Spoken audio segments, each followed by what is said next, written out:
E aí, disse. Você por acaso sabe o caminho de volta para... Jesus, shhh! Ele me cortou. Eu claramente o assustei. Quando ele se virou para me olhar, vi que estava coberto de lama e suor. Ele parecia apavorado. Em voz baixa, perguntei se ele estava bem. Ele fez um gesto para eu me abaixar. Quando me aproximei mais, vi que uma das pernas dele estava toda ensanguentada e ferida. Perguntei o que estava acontecendo. Mal sabia eu o problema em que estava me metendo.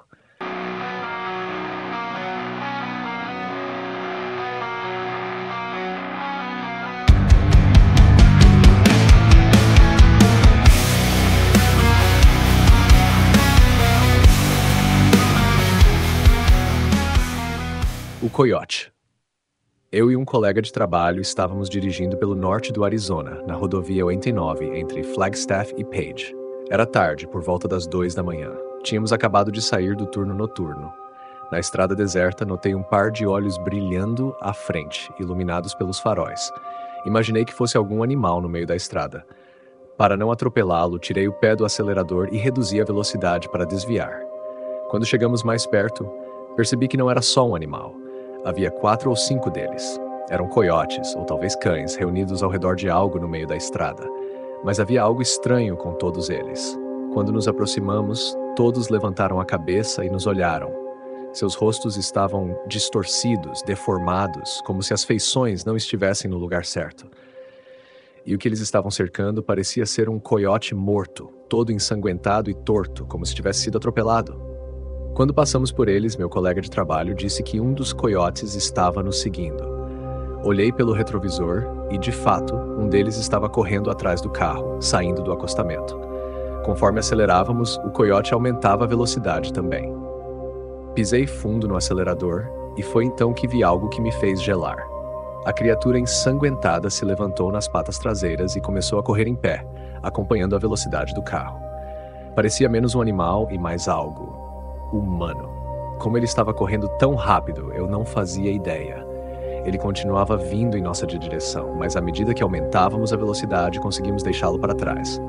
Olhei novamente pelo espelho retrovisor e vi a criatura ficando cada vez menor até desaparecer por completo na escuridão. Passamos o resto da viagem em silêncio, tentando processar o que tínhamos acabado de ver. Deixei meu colega em casa e voltamos para as nossas rotinas, ainda confusos com o que tinha acontecido naquela noite. Porém, mais tarde, enquanto estava deitado na cama, ouvi barulhos estranhos vindos da floresta ao redor da minha casa. Pareciam uivos de coiotes, mas havia algo errado. Os sons estavam distorcidos, como se fossem mais lentos e sinistros do que o normal. Os uivos continuaram por um tempo. Eu me recusei a olhar pela janela, com medo do que poderia haver lá fora. De repente, os uivos pararam. Logo em seguida, ouvi passos rápidos ao redor da minha casa. O que quer que fosse estava agora bem próximo da minha janela. Uma voz falou. O que aconteceu? Nada. Volte a dormir. Era como se fossem 2 vozes misturadas em uma só, falando ao mesmo tempo. Não consigo explicar, mas as palavras soavam repetitivas, como se fossem uma gravação e se repetiram várias vezes.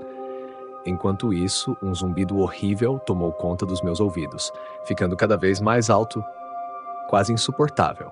E então, do nada, o som parou. O silêncio da noite voltou e parecia mais pesado do que nunca. Na noite seguinte, encontrei meu colega de trabalho e contei sobre os sons estranhos que ouvi ao redor da minha casa. Quando terminei, o rosto dele ficou pálido. Cara, eu ouvi os mesmos barulhos na noite passada também. Anos depois, ouvi de um nativo sobre criaturas conhecidas como skinwalkers, seres que podem imitar a aparência e os sons de outras criaturas que já mataram, incluindo humanos. Porém, algo sempre parece um pouco errado, seja na aparência ou nos sons que imitam. Ele também mencionou que eles só conseguem repetir as últimas palavras e gritos de suas vítimas, tentando atrair outras pessoas para suas armadilhas. Depois de ouvir isso, fiquei pensando sobre o que eu e meu colega de trabalho vimos naquela noite na rodovia 89. Quando contei minha história ao nativo, ele me olhou sério e disse: "Você teve sorte. Esses seres geralmente não deixam as pessoas em paz, até conseguirem o que querem."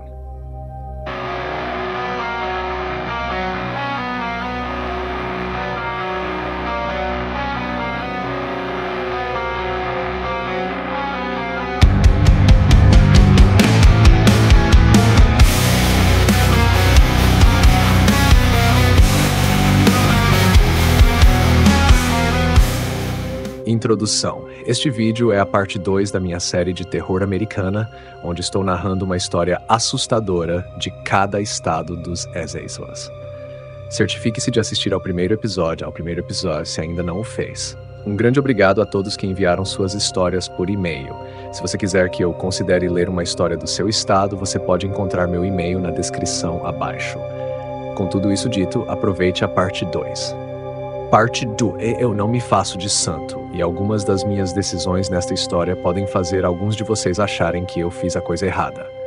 Mas acreditem, naquele momento a autopreservação era a minha maior prioridade, e a menos que você passe por uma situação parecida, não acho que pode dizer que não tomaria a mesma decisão que eu. Com isso dito, aqui está a minha história. Eu moro no Missouri, em uma cidade pequena longe de qualquer grande metrópole. A uma curta distância da minha casa há uma floresta enorme. Alguns anos atrás, eu estava caminhando profundamente nessa floresta para clarear a cabeça depois de um término bem complicado. Eu estava mal emocionalmente e quando voltei a mim, percebi que havia me afastado demais da trilha e estava bem no meio da mata. Droga! Pensei comigo mesmo. Enquanto tropeçava pelo mato, para minha surpresa, vi outra pessoa agachada em uma vala de costas para mim. Isso era incrivelmente estranho. Esse lugar era extremamente isolado. Por que esse cara estava tão fundo na floresta também? E o que ele estava fazendo ali? Escondido? Espionando alguém? Fiquei em dúvida se deveria me aproximar ou não. Decidi que iria. E aí, disse. Você por acaso sabe o caminho de volta para... Jesus, shhh! Ele me cortou. Eu claramente o assustei. Quando ele se virou para me olhar, vi que estava coberto de lama e suor. Ele parecia apavorado. Em voz baixa, perguntei se ele estava bem. Ele fez um gesto para eu me abaixar. Quando me aproximei mais, vi que uma das pernas dele estava toda ensanguentada e ferida. Perguntei o que estava acontecendo. Mal sabia eu o problema em que estava me metendo. Esse pobre cara estava procurando animais na floresta quando se deparou com um laboratório de metanfetamina escondido na mata. Os traficantes estavam cozinhando lá dentro quando perceberam que ele estava bisbilhotando. Com medo de que sua operação fosse denunciada, saíram com alguns rifles e começaram a atirar nele. Ele correu pela floresta com os homens perseguindo, determinados a matá-lo e provavelmente enterrá-lo em uma cova sem identificação. Ele conseguiu correr até perceber que sua perna estava em uma dor terrível. Por causa da adrenalina, ele não tinha percebido que um dos tiros havia acertado sua perna. Sem conseguir mais correr, ele encontrou um lugar para se esconder. A vala. Essa era a situação em que eu me encontrava. Agora eu estava escondido em uma vala com esse homem incapacitado e sabe-se lá quantos traficantes armados o procuravam. Eu não podia simplesmente deixá-lo ali. E mesmo que deixasse, e se eu esbarrasse em um dos caras que estavam atrás dele, provavelmente eles me matariam também. Não havia sinal de celular ali, então estávamos entre a cruz e a espada. Devemos ter ficado escondidos por uns 10 minutos quando ouvimos barulhos à frente. Não conseguíamos ver quem estava fazendo barulho, mas para mim parecia passos humanos. Ficamos em silêncio. Felizmente, quem quer que fosse passou sem nos notar. Mais uns 10 minutos se passaram. A tensão estava insuportável. O cara me disse que achava que estava seguro e que ele iria mancando de volta pelo caminho de onde veio. Ele disse que tinha um carro a uns 20 minutos de distância. Se conseguíssemos chegar lá, poderíamos escapar, encontrar sinal e chamar ajuda. Eu não me senti confortável com esse plano. Eu tinha acabado de conhecer esse cara. Por tudo que eu sabia, ele poderia ser qualquer um. Realisticamente, qualquer pessoa poderia estar atrás dele por qualquer motivo. Eu não queria me envolver mais nesse caos, mais do que eu já estava, pelo menos. Sem contar que ele estava agindo de forma errática e instável. Decidi que ia seguir meu próprio caminho, de volta pelo caminho de onde achava que tinha vindo. Foi uma decisão rápida que tive que tomar e confiei no meu instinto. E meu instinto me disse para não confiar completamente nesse cara. Verificamos se a área ainda estava livre e nos olhamos com uma expressão de boa sorte e seguimos nossos caminhos separados. Olhei para trás enquanto ele mancou para longe. Eu corri pelo mato torcendo para não esbarrar em ninguém. Enquanto corria de volta na direção de onde tinha vindo, ouvi algo que quase me congelou no lugar. Eu quase me caguei. 2 tiros em rápida sucessão ecoando à distância atrás de mim. Depois, um terceiro. Engoli meu medo e continuei correndo. Eventualmente, encontrei meu caminho de volta a uma trilha familiar. Ela me levou para fora da floresta, de volta à civilização e ao sinal de celular. Chamei a polícia imediatamente. Depois de vasculharem a floresta, os policiais encontraram o laboratório. Ele havia sido usado recentemente, mas não havia sinais dos traficantes em lugar nenhum. Eles nunca encontraram um homem ferido. Até hoje, nenhum corpo foi relatado como encontrado naquela floresta, então o otimista em mim gosta de pensar que aqueles tiros não foram direcionados ao herpetólogo. No entanto, o realista em mim acha que ele está enterrado em algum lugar profundo naquelas matas. Vou te dizer uma coisa, fico feliz por ter seguido outro caminho. Quando ouvi aqueles tiros, soube que fiz a escolha certa. Sempre siga seu instinto.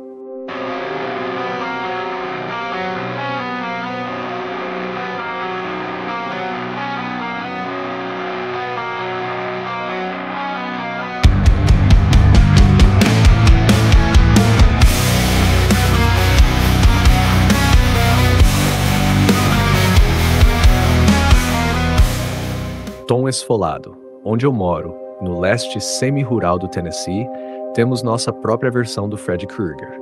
Se você é daqui, provavelmente já ouviu falar dele. Ele é conhecido como Tom Esfolado. Em vida, Tom era um cara bonito, que gostava de se envolver com as mulheres. Depois de namorar todas as garotas disponíveis na sua área, ele começou a sair com uma moça de uma cidade vizinha, sem saber que ela era casada. Eventualmente, o marido dela descobriu o que estava acontecendo e planejou sua vingança.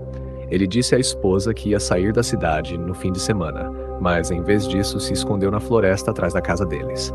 Como ele imaginava, naquela noite, Tom apareceu para levar a mulher para sair. O marido o seguiu até um local isolado, um Lover's Lane da região. As coisas estavam esquentando dentro do carro quando, de repente, a porta foi aberta com violência e Tom se viu cara a cara com um homem enorme e furioso segurando uma faca de caça. "Oh, meu Deus!" gritou a mulher. "É o meu marido." "Isso mesmo, sua vagabunda!" gritou o marido. "E eu vou te ensinar uma lição que você nunca vai esquecer." Ele a puxou de cima de Tom, enfiou a faca no estômago dela uma vez e a jogou de lado. Em seguida, voltou-se para Tom com um sorriso maníaco. "Não me machuque!" implorou Tom. Juro por Deus que eu não sabia que ela era casada, mas o marido traído não quis ouvir. Ali, no meio da floresta, ele arrastou Tom para fora do carro, o levou para o fundo da mata e o esfolou vivo com a faca de caça. Depois o marido se entregou à polícia. Quando os policiais foram investigar o local do crime, encontraram a pele do corpo pendurada em um galho de árvore. No entanto, o corpo de Tom nunca foi encontrado. Ele desapareceu junto com a faca. É fácil entender como uma lenda urbana surgiu dessa tragédia. Até hoje, muitos dizem ter visto o espectro de Tom vagando por aquelas florestas. Histórias de supostos avistamentos circulam pelo leste do Tennessee há anos. Ele é descrito como um esqueleto ensanguentado usando roupas da década de 1920, carregando a mesma faca com a qual foi esfolado. Todos os adolescentes daqui crescem ouvindo: "Não vá ao Lover's Lane se não quiser ser a próxima vítima de Tom Esfolado." Aquela imagem de um homem ensanguentado com uma faca sempre me deixou arrepiado. Não vai me ver por perto daquele lugar, pode ter certeza. Um grande obrigado ao Anthony Salinas por fazer a miniatura deste vídeo. Você pode conferir mais de sua arte seguindo o link na descrição abaixo. Também gostaria de agradecer aos meus maiores apoiadores no Patreon: John Crouch, Ray Price Burton, Marley Wright, Crawford K. McDonald, Scion of the Emperor, Monica Mendoza, Alex Greensall, Philip Westred, Gina Valera, Bob the Devil, Pro Cupidini, Nata e Lester Lido. Obrigado por apoiar o canal, pessoal, e obrigado a todos por assistirem. Mantenham-se assustados e lembrem-se: as melhores coisas acontecem no escuro. O Cowboy. Meu namorado e eu estávamos dirigindo pelo norte da Califórnia. Isso já faz um tempo, então eu não lembro exatamente para qual cidade estávamos indo. Só queríamos tirar algumas fotos. Meu namorado era fotógrafo e precisava capturar algo específico para o trabalho. Não sabíamos exatamente para onde estávamos indo e acabamos pegando um caminho errado. Fomos parar no meio do nada, então encostamos o carro para tentar descobrir onde tínhamos nos perdido. Enquanto discutíamos as direções, uma velha caminhonete enferrujada apareceu atrás de nós, vindo devagar pela estrada. Ela parou logo atrás do nosso carro e um sujeito alto, barbudo, com aparência de cowboy, desceu. Ele se aproximou da janela do motorista e meu namorado abaixou o vidro. No mesmo instante, fomos atingidos por um forte cheiro de álcool. O homem exalava isso. Ele perguntou para onde estávamos indo e explicamos. Ah, sim, fica logo ali nas colinas. Não mais do que alguns quilômetros, disse com uma voz grave e áspera, resultado de anos de abuso de álcool. Vocês só precisam tirar uma foto, né? É mais fácil se vocês vierem comigo. Eu levo vocês até lá e depois trago de volta. Ele continuava insistindo de forma agressiva para que entrássemos na caminhonete, dizendo que nos levaria até o destino nas colinas. Entrem, vamos. Eu levo vocês, entrem. Eu sabia que esse cara não era de confiança, a sensação era terrível. Meu namorado, por outro lado, parecia prestes a sair do carro e ir com ele. Se eu não estivesse lá, tenho certeza de que ele teria ido. Apertei o botão de travar todas as portas e disse ao meu namorado para acelerar. Ele ficou confuso, mas obedeceu. Enquanto saíamos em alta velocidade, ouvimos o sujeito gritar algo, já que a janela do meu namorado ainda estava aberta. Ouvimos ele claramente. Vocês fizeram a escolha certa. Ele gargalhou enquanto se afastava.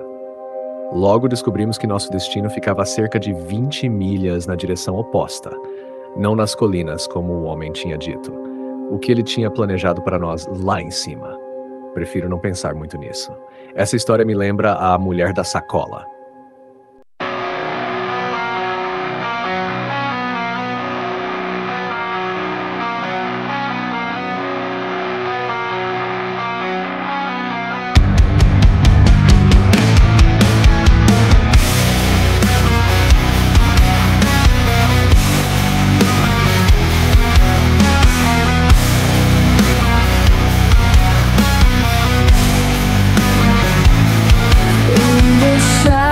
Where silence grows,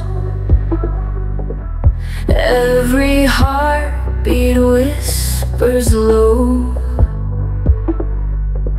I reach for you, but you slip